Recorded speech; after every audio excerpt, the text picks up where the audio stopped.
Good morning, YouTube. This is my second pod. Forgive me if you hear child, wife, baby, dog in the background. Well, child and baby are the same thing. Um, yeah, this is episode 2. I have a somewhat of a format I wanted to try to follow. We're going to talk about some of the comments I've gotten over the last week. Then we are going to talk about maybe some cases that I've seen, interesting stuff. Getting ready for Thanksgiving. We're actually making our first tag team apple crumble pie right now. It's gonna be good. Smells really good already. So it's not my wife's first. It's like her 5th, and they actually taste really, really good. All right, so switch to Savon. Relax. All right. So someone mentioned, please go into the weeds on mentorship within OMM. I think it's a really good point here to talk about because, let's be honest, there's not much at all about OMM and careers. For example, we just search in YouTube like OMM careers, right?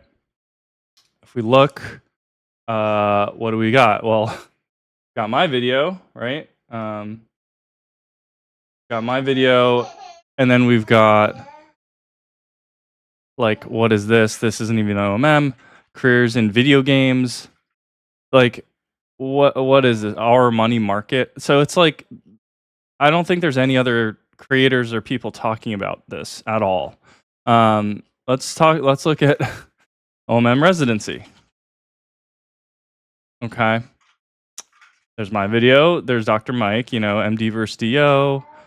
There's all this stuff. What is OMM? That's a pretty good one, it looks like, from 5 years ago. So there's nothing really. I mean, here's one from 10 years ago. I'm trying to be a mentor to people through YouTube to address these deficits, right? So check out those videos if you have questions about careers, OMM, residency. I just spoke with an attending who finished OMM residency last night. He's out in California, and he was asking about, this inpatient service, or this hospital wants him to act as almost like a physiatrist for them because they don't really understand what OMM is either. So if I can provide content that creates clarity for people, I'm happy to do it.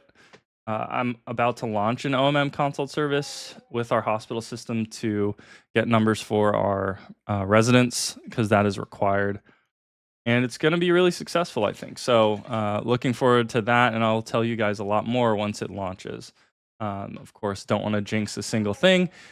I think it's going to roll out in the next month or two. But anyway, let's talk more about mentorship specifically. I guess I can start with, why is it important? I think it goes without saying, having a mentor can provide you insight into your future and where you want to be. Like, if you have a mentor that is embodying and running a practice that you want, like, you're like, I want this. I see myself doing this. For myself, there was multiple providers who were doing OMM private practice. Shout out to Jason Hartman. He's now in California, and he's doing spine procedures. He did a pain fellowship kind of later in his training, but he had a private OMM practice, did acupuncture as well, which is where I saw it for the first time in person. And that gave me the path of following what he did. He did OMM residency. He did the Helms Institute fellowship. And that's what I wanted to emulate. So I shadowed him for like multiple months during my 3rd and 4th year. Asked him all these questions. How is he doing this? What does he charge? What's the workflow? And it was very helpful to see a lot of the behind the scenes and how to run a practice, which you do not learn during medical school. So mentors are really important to pick up on those deficits that are not addressed during your medical school and residency training. Plus, they can be very insightful as to, your own life, your goals, the lifestyle that you want, and kind of give you that background information that other people might not want to tell you, or it might be difficult to know unless you've lived that experience. So I think that's why mentors are super valuable, especially in the OMM world, because it's just there's not a lot publicized about it or put out there online, especially. Other mentors I had came in, later, like Dr. Shin, who's in Cherry Hill. He's been treating professional athletes for over a decade, and he gave me a ton of insight into his approach, a lot of integrative sports medicine and regenerative medicine, which I learned post residency and fellowship training, such as PRP, prolotherapy, ozone therapy, infusions, acupuncture, integrating all of these things into how do we approach the professional athlete in terms of providing this unique care. And that's another way that mentors come in handy, is how do you treat? How do you actually provide a treatment osteopathically? How do you create the best healing response possible? There's so many ways to do it, and you really have to find your approach. And in finding your approach, I got a lot of ideas from my mentors to help formulate that. So mentors are really good for figuring out ways to treat, actually the procedural component, the journey component, finding where you want to be, what type of practice you want to have. And if you don't have a mentor, it's really hard to learn from other people's mistakes if you're not asking them about that. And I love being upfront about that, because if I can make a mistake and learn from it and convey that information to someone else so they don't have to, I think it's very beneficial. And so I would say, how do you find your mentor? Well, simply cold calling, cold emailing, reaching out.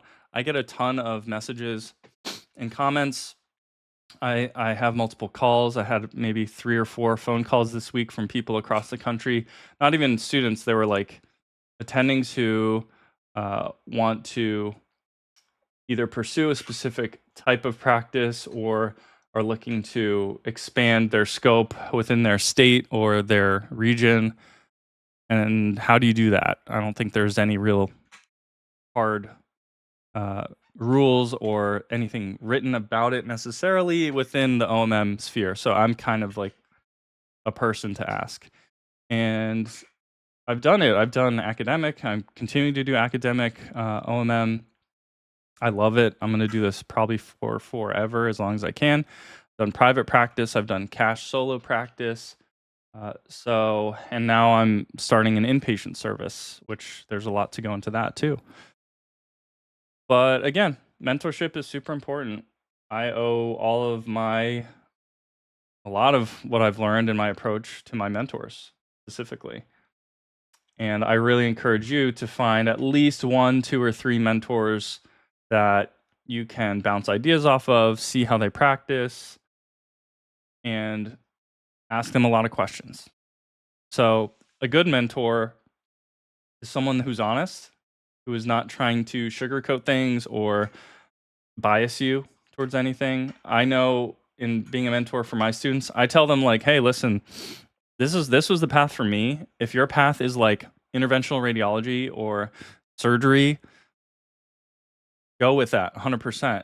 The way to approach your specialty, future specialty, is to find the intersection of your passion, your skill and talent, and how much you can help people using those passions and your skill set. That is going to provide you success.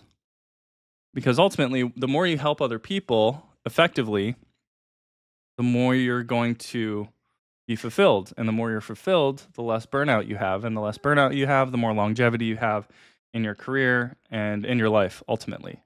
And that spills over to your personal life, family life, which is obviously the reason why a lot of us even work, right? A lot of us do this to support our families and to live a fulfilled life. So to get to that end goal, everyone has their own end goals. Some people really want a higher income, pay back their loans, retire earlier.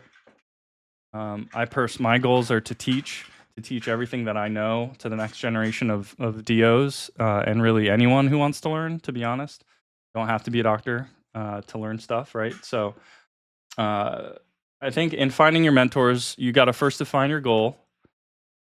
You got to find your why. Why are you doing this? And then finding mentors that align with your ultimate goals. And the way I found my mentors was picking up a phone, finding an email, finding a cell phone, and texting, emailing, calling them, really just kind of being annoying. Just being like, yo, I want to learn what you know, what you do. Can I just come for a day? And that's your in. That's your window of opportunity. And then once you get a window, you try to expand that, open the window more and more and more. I remember Dr. Mata, shout out to Steve Mata, who's a DO up in Manayunk. He has his own practice with Marianne, his wife, power couple. I trained with them during residency, even as a student, I believe I was with them. But they don't normally take students. And I kind of just kept asking, like, hey, can I just come for like a couple hours, or like just to see how you approach things? And as I got to know them, they're like, yeah, we'd be open to having you for a few weeks or for a rotation.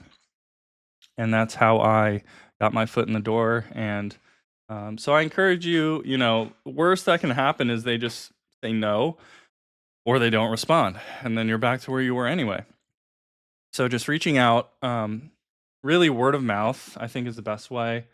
If you hear of someone doing some cool things that you want to pursue, go for it. I think another huge thing is conferences, is making that effort to travel, to go to a conference within a specialty you really are interested in or that you see yourself in. Because honestly, like some of the best conversations I've had have been like next to the coffee station at a conference, or a very unsuspecting way of meeting people, and then it evolves, and then it's organic, and you exchange numbers, and you maintain contact, and you see them at the next year and the next conference.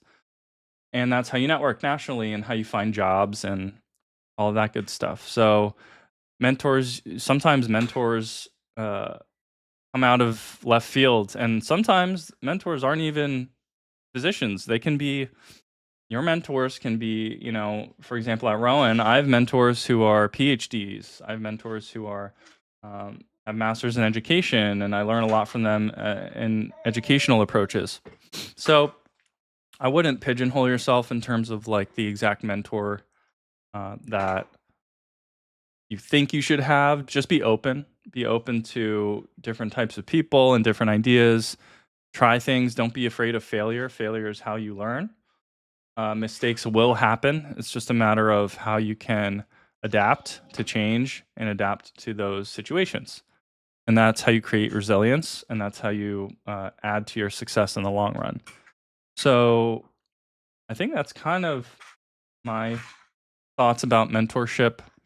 If you're listening to this and you're like, I think I have questions I want to ask Dr. King, or a comment, please post it in the video so that I can read and go through them, just like we're doing now for next week. Super helpful.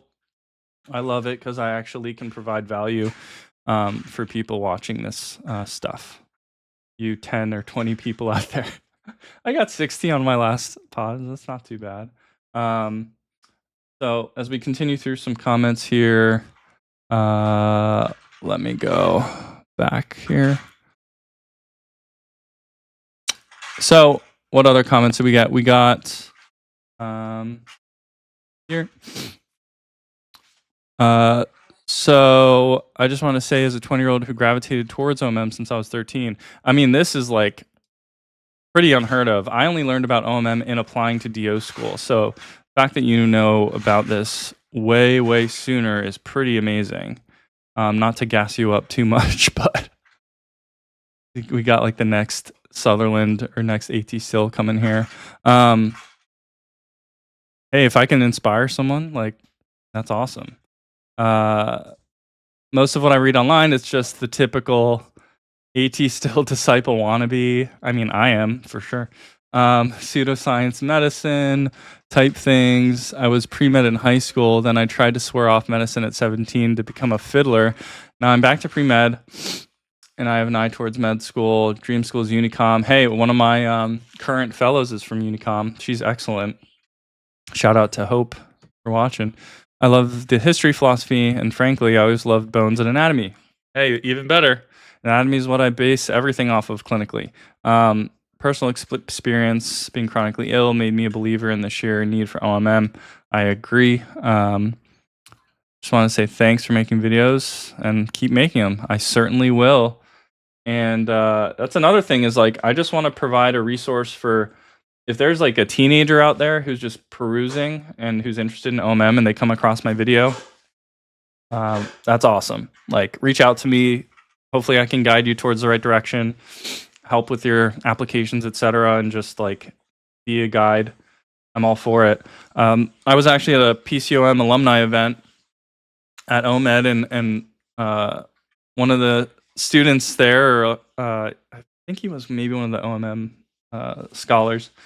He was like, "Hey, watched your video years ago," and like got me interested in OMM, and now I'm one of the OMM scholars, which was really cool. And I also just interviewed a student for Rowan. Shout out to Pete if you're watching this. You might be.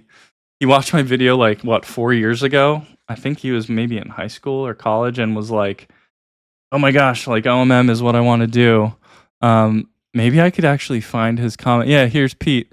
6 months ago, I've heard that OMM residencies are not as intensive time-wise as allopathic, which I agree. As an OMM resident, it was very chill. I was working like maybe 50-ish hours a week, as opposed to the 80 cap that you have to deal with. Yeah,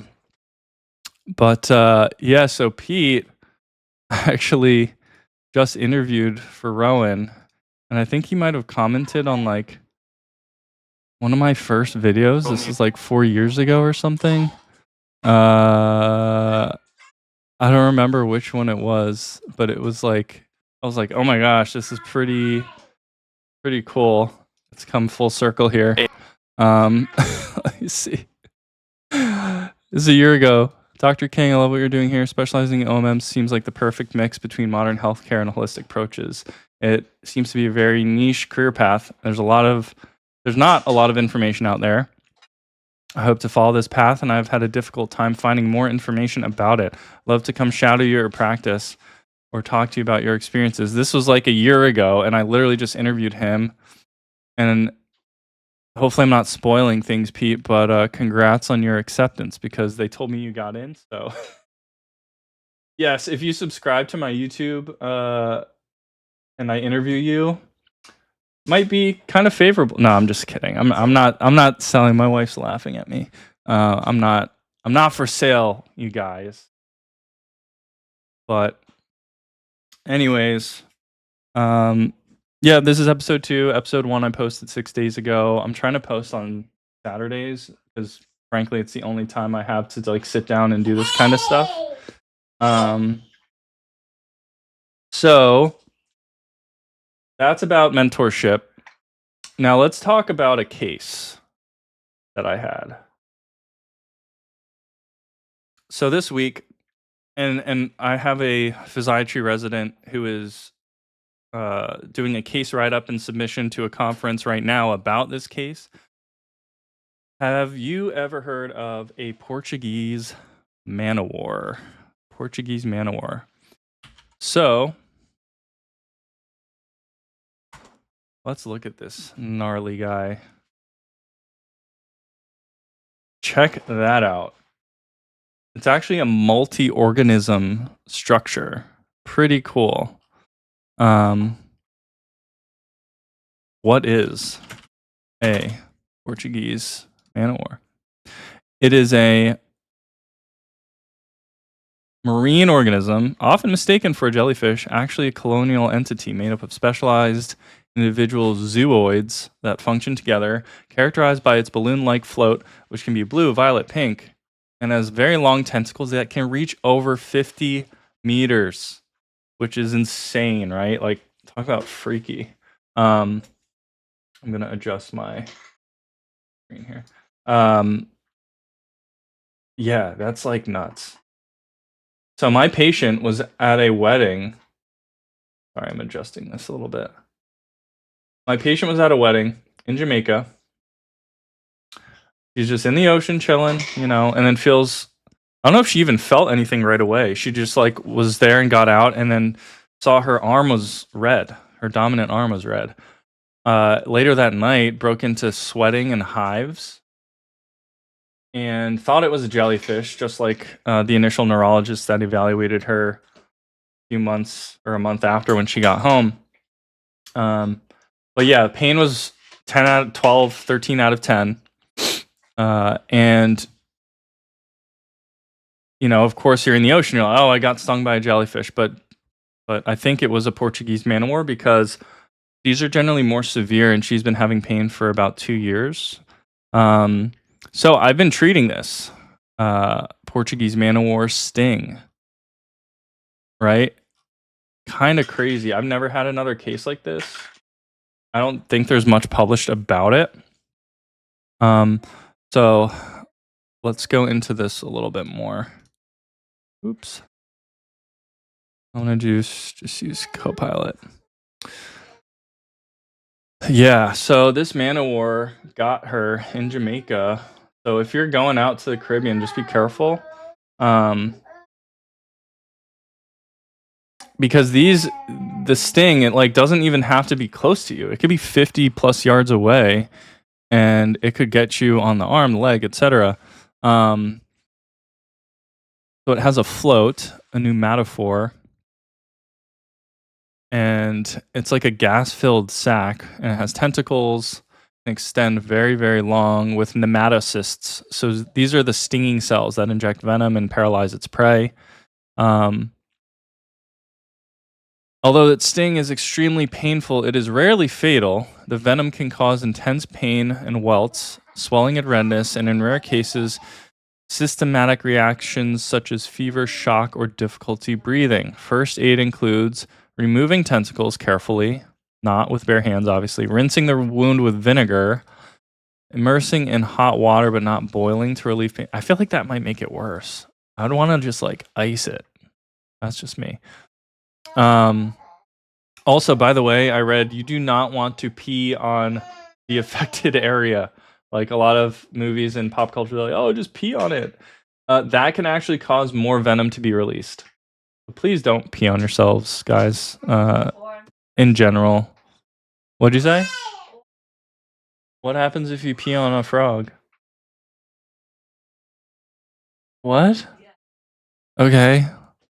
We're gonna have to look into this, folks. What happens if you pee on a male frog? Is it male frog? Yeah, male frog. I don't know. My wife says something happens if you pee on a male frog. Peeing on a frog doesn't trigger any special biological reaction. The frog will perceive it as a threat, become stressed, and may try to escape. Frog urine itself isn't toxic, but both frog pee and human pee can contain bacteria. Yes. Oh, I mean, I don't know. There's a certain frog that Anyways. Okay. Let's get back to the Portuguese man o' war. So, where can you find these guys? Where do these live? Like, what parts of the world? I'm wondering. Because I'm pretty sure Jamaica was like a spot. Warm, tropical, subtropical. So, Atlantic, Pacific, and Indian Oceans, Caribbean Sea. Yeah. Are they around Jamaica? Which is where my patient was stung there. So this was my diagnosis. Yes, they are found in the waters around Jamaica. And the reason why my suspicion was high for this is because it was just such a long, like she still has a lot of not debilitating, but really achy, deep pain in her arm where she was stung years later. So I think there was like a lot of nerve inflammation and still some going on. So how are these stings different than jellyfish stings in humans. So let's distinguish how these might be different than like jellyfish stings. As far as I know, jellyfish stings are a little more self-limiting and not as severe. So Portuguese man-o-war stings are more potent and dangerous because they come from a colonial organism with long tentacles containing highly venomous nematocysts that cause intense pain and systemic reactions. Jellyfish are singular, free swimming, and okay, so singular organism, venom potency. So both have nematocysts, but the Portuguese man-o-war has a longer tentacle with more venomous cells. Its venom is neurotoxic, capable of paralyzing fish and causing severe localized pain. Jellyfish stings, on the other hand, typically result in painful but mostly localized reactions that rarely endanger life, except in the highly venomous box jellyfish. Duration and risk. Man-o-war stings remain dangerous even after the organism is dead. So don't go like poking a dead man-o-war thinking it's like fine. It's not fine. Run away. Okay. Human response. Man-o-war stings are described as sharp, burning, and intense, often radiating from the site. Both can cause raised welts. Man-o-war stings can appear to have a whip-like and persist for longer. Systemic effects. Jellyfish stings do not cause systemic effects. So my patient did have a systemic reaction. She had full body hives, she said, in the days after she was stung. For man-o-war stings, hot water immersion is recommended, whereas vinegar is discouraged. Interesting, because of further nematocyst discharge. This is what I was talking about with the pee stuff. Don't pee on this. For jellyfish stings, vinegar can help neutralize the remaining stinging cells. Rinsing with fresh water is avoided for both, as it may activate nematocysts. So in summary, man-o-war stings are more potent, longer lasting, capable of causing systemic toxicity in humans due to their specialized colonial structure and extensive venomous tentacles. Boom. So I think this is what she had. So what do I do about it? We do a neurological exam, physical exam. She has hypersensitivity in the right upper extremity along the ulnar distribution, affecting some of the strength of her pinky and ring fingers on that right side. So what I think happened was when she was stung, I think she had neurotoxic, literally like venom hit the ulnar nerve and caused this deep aching pain and neurologic deficit. Right? I give her like a 4 out of 5. So it's not like she's paralyzed, but it is definitely harder for her to use those fingers. So what do I do? I've never treated this before.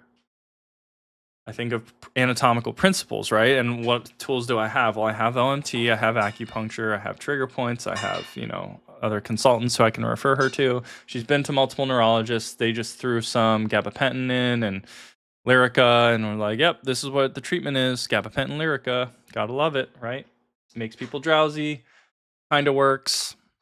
Not sure if it addresses the exact direct issue, which is that nerve dysfunction. So I'm like, yeah, let's try acupuncture. Let's try to calm this nerve down. I don't add any stim because I think adding some stim is going to kick things up a little bit.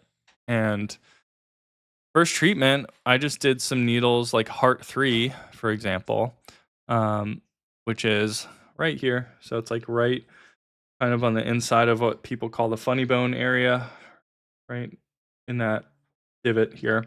That's getting close-ish to the ulnar nerve. And I did a lot of points there because that's where most of her symptoms were coming from. And I also treated along that distribution distally down towards the hand. Also did a lot of ear needling, battlefield acupuncture for that acute-ish pain and even for the chronic pain, honestly.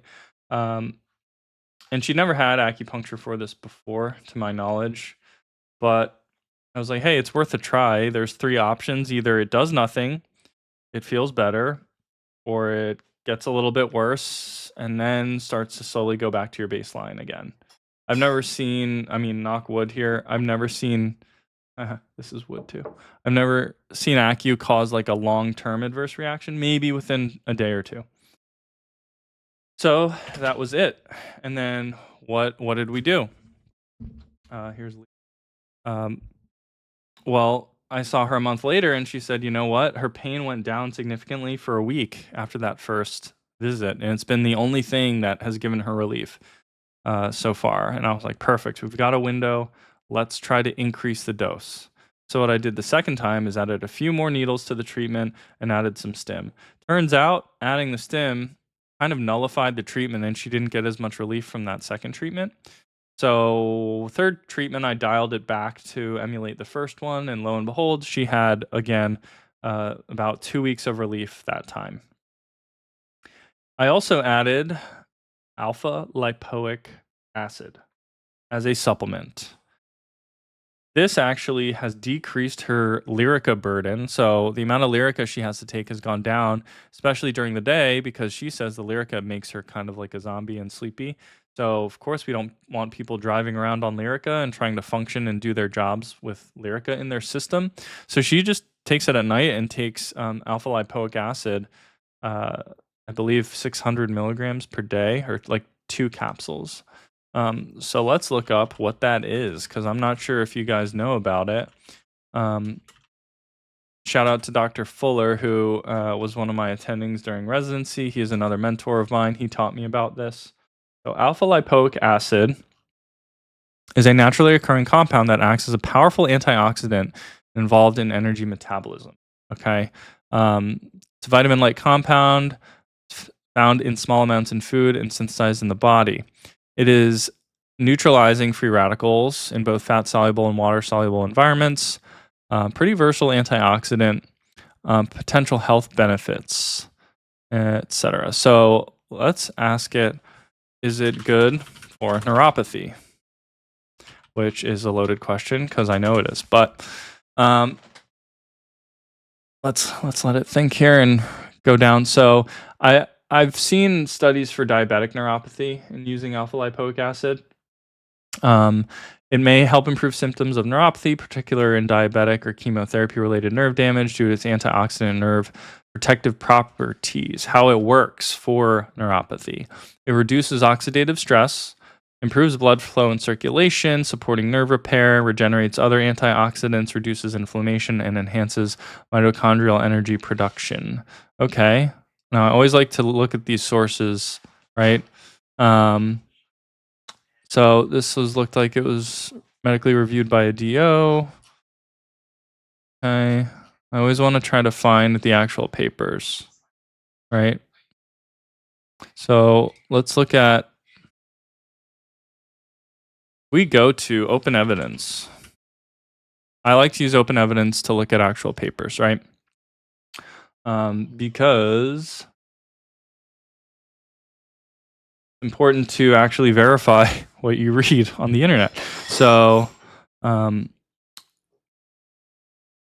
what are the best papers supporting alpha lipoic acid to treat neuropathy? So let's take a look here.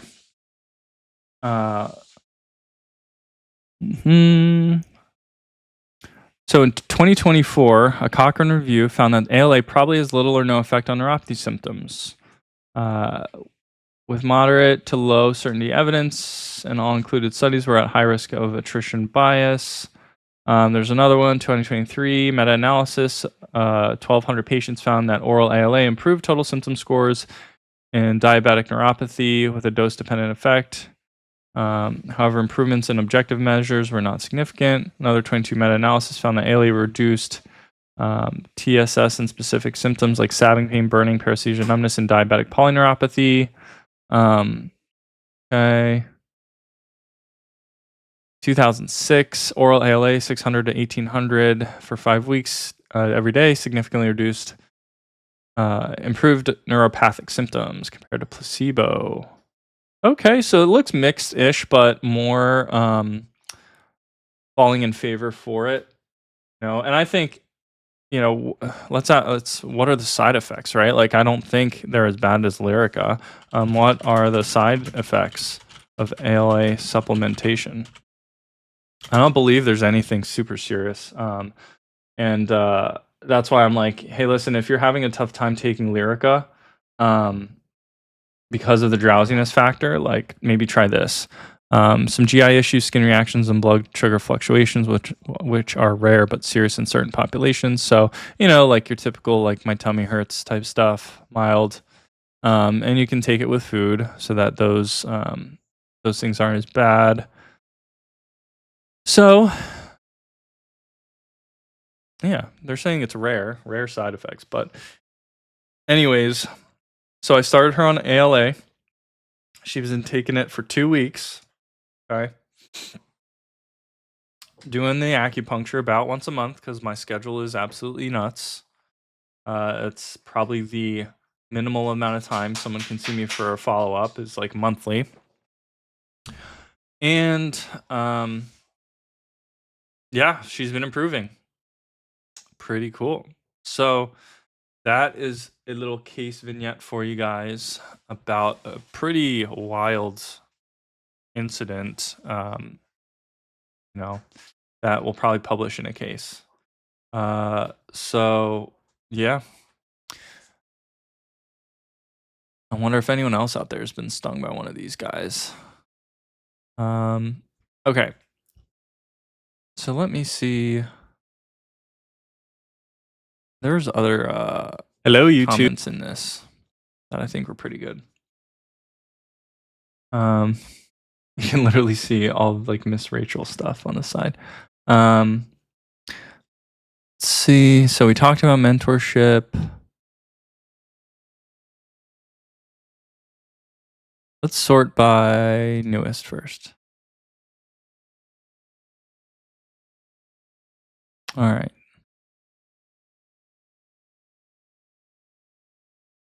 This one looks pretty good 6 months ago. Hey, Dr. King, thanks for the video. I like how you talked about a fellow doctor talked about OMM not being evidence-based, right? Which is false, fake news. OMM does have a lot of evidence-based support. And enhance. Reading this comment here. I started to realize, though, how it's possible it could be a foreign thing to them. Of course it's foreign. They don't learn it in medical school, a lot of these critics. If you look at most med students, they are nerds. Myself included, dude. I'm a massive nerd. Just ask Ray over here. Awkward gait, awkward in their own body. Little bodily intuition. You're talking low PQ here, right? Low physical IQ. Top performers academically, but not often physically. That's why I'm like, how did I get into medical school? Like, I'm not. He's just laughing at me. I'm not like your typical like I didn't get a 4.0 in college. Like, I didn't ace my MCAT. I took it twice. I was an art major. I pretty much live in the gym if I'm not at home. My wife included as a trainer. So yeah, I agree with that. Like, med school doesn't typically self-select for people who have a high PQ. High PQ individuals like go to personal training school and physical therapy school or have more interest in those fields. Like OMM, physical therapy, acupuncture, massage, and manual therapies. These are all things that the athletic population understands. I agree. I remember growing up, all of these physical modalities helped me as an athlete. Athletes are top performers. They are intuitive with their bodies and are aware what works and what doesn't work with their performance. These people get physical medicine. I 100% agree. That's why you're seeing all of these professional teams, they have osteopaths on their staff. I am very close with the doctor who treats the Philadelphia Union as well as the Phillies. They're both DOs who I went to school with. And my mentor, Dr. Shin, who's a DO, has been with the Eagles and has 2 Super Bowl rings and has been with them for about 15 plus years. So I honestly could care less about what some pre-med or MD who doesn't know what OMM is has to say, because it's laughable. Like, I don't care because I've seen it work for so long and for so many people and at the highest level. Like I treat Olympians. I have treated plenty of Olympians. And they get off the table, they're like, "Oh, that was great. Like I'm going to perform better." I mean, it's a no-brainer. So, it's like flat earthers to be honest. Um Also, I liked what you said. The phrase "that's not evidence-based" is a cop-out for a lot of things that is used often. It's rigid, shuts down any innovative or creative discussion for potential outcomes or solutions. The research is there, you just gotta dig for it, which takes time and effort. There's tons of research being pumped out every day on different medical topics. It can be hard to keep up, especially if you're trying to see patients or run a practice. Um, I think that the term evidence-based has been, uh, so biased and so, like, used for a while that people just assume that's the best way to practice medicine. I like, the terms precision medicine or evidence informed medicine. I think more accurately describe at least what I practice. Um, so let's talk about that real quick because I'm not sure if a lot of people know um, about precision medicine or anything like that. So let's go into that a little bit. So, what is precision medicine? Shout out to Dr. Raja, my colleague, Altamash, who's got a great podcast, by the way, Medicine Redefined with Dr. Shah. So check it out. But he informed me a little bit more about this. So, uh, precision medicine is an approach to healthcare that tailors prevention, diagnosis, and treatment to the unique characteristics of each individual, such as genes, environment, lifestyle, rather than a one size fits all. So when I hear like evidence based, you look at the evidence, it's generally positive if it's done for thousands of people and is kind of the average best option for those sample sizes. But that doesn't necessarily mean it's the best option for the patient sitting right in front of you, which is how we see patients, right? We treat one person at a time. Um, so, how it differs from traditional, or a lot of people would say evidence based medicine. Traditional medicine, one size fits all, treatments based on average patient response, which is the evidence we're talking about, limited personalization, like standard chemotherapy for all cancer patients, right? Precision medicine is tailored to the individual. Treatment is based on genetic, environmental, and lifestyle differences. Highly personalized, often using testing, example, targeted therapy based on a tumor's genetic profile. Um, so I like that term. I like precision medicine. Evidence based, I'm like, okay, you can really tailor evidence to support almost any claim you have. And we can go we can go down the rabbit hole of conspiracies and everything and um, how evidence can be biased and paid for. And so I'm like, as a clinician, I'm like, okay, like, what does this person really feel to them that is beneficial?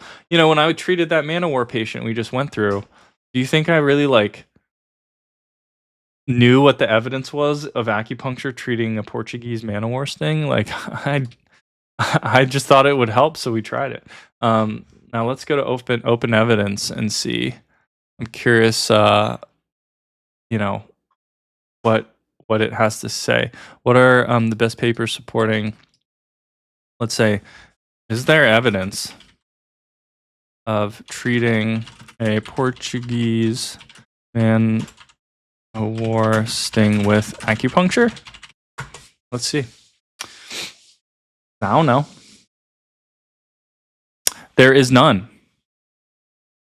Wouldn't you know it? That's why I'm publishing stuff. There's no evidence in the medical literature supporting the use of acupuncture to treat a Portuguese man of war sting. Current evidence based, like we just mentioned, current evidence based guidelines in the management of jellyfish and Portuguese man of war stings focus on topical and supportive interventions such as vinegar, hot water, immersion, and removal of tentacles, with no mention of acupuncture as a recommended or studied therapy. While acupuncture has been studied for acute pain and various dermatologic conditions, these studies do not address pain or symptoms specifically resulting from marine envenomation. Oh, I love that word. Envenomation. Or Portuguese man o' war stings, man. Don't call me a nerd. The available literature on acupuncture for acute pain is limited. to general trauma or emergency department settings and does not include envenomation or sting injuries. In summary, acupuncture is not recognized as an evidence-based treatment for Portuguese man o' war stings. There are no clinical trials or guidelines supporting this use or indication. Standard management should follow the established protocol. Well, I guess I'm a terrible doctor. Would you like me to summarize the current best case blah blah blah blah blah? No thanks. So what did we just learn? If I were to use an evidence-based approach, I definitely would not have used acupuncture to treat that patient. And I definitely would not have learned that acupuncture can be beneficial and give them pain relief, which is why I'm publishing a new thing. And so let's go back to that comment, right? Because I think it's very insightful.